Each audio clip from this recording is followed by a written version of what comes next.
Railway ప్రయాణికులకు big alert. ఐఆర్సీటీసీలో ఇతరులకు ticket book చేస్తే ఇక జైలుకే.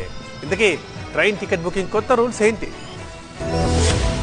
ఇండియన్ రైల్వేస్ లో నిత్యం లక్షల మంది ప్రజలు ప్రయాణం చేస్తుంటారు. ఆన్లైన్ ద్వారా చాలా మంది ట్రైన్ టికెట్స్ ని బుక్ చేసుకుంటారు. ఇందుకోసం ఐఆర్సీటీసీ యాప్, వెబ్సైట్ ని కూడా సందర్శిస్తారు. అనేక మంది ఐఆర్సీటీసీ అకౌంట్ ఉన్న వారు స్నేహితులు, బంధువుల కోసం టికెట్ బుక్ చేస్తారు. అలాంటి వారెవరైనా ఉంటే ఇకపై అలర్ట్ గా ఉండాలని హెచ్చరిస్తున్నారు రైల్వే అధికారులు. పర్సనల్ ఐడి నుంచి ఇతరులకి ట్రైన్ టికెట్స్ బుక్ చేస్తే జైలు శిక్షతో పాటు భారీ జరిమానా కూడా పడే అవకాశాలున్నాయి. రైల్వే రిజర్వేషన్లపై కొత్త రూల్స్ ని అమల్లోకి తెచ్చారు. రైల్వే చట్టంలోని సెక్షన్ 143 ప్రకారం అధికృత ఏజెంట్లు మాత్రమే థర్డ్ పార్టీ పేరుపై టికెట్లు బుక్ చేయాల్సి ఉంటుంది. పర్సనల్ ఖాతా ద్వారా ఇతరులకి టికెట్లు బుక్ చేస్తే చిక్కుల్లో పడతారని అధికారులు హెచ్చరిస్తున్నారు. రూల్స్ అధిగమించి ఇతరులకి టికెట్స్ బుక్ చేస్తే 3 ఏళ్ల జైలు శిక్షతో పాటు 10,000 రూపాయల వరకు జరిమానా పడే అవకాశాలున్నాయని చెప్తున్నారు.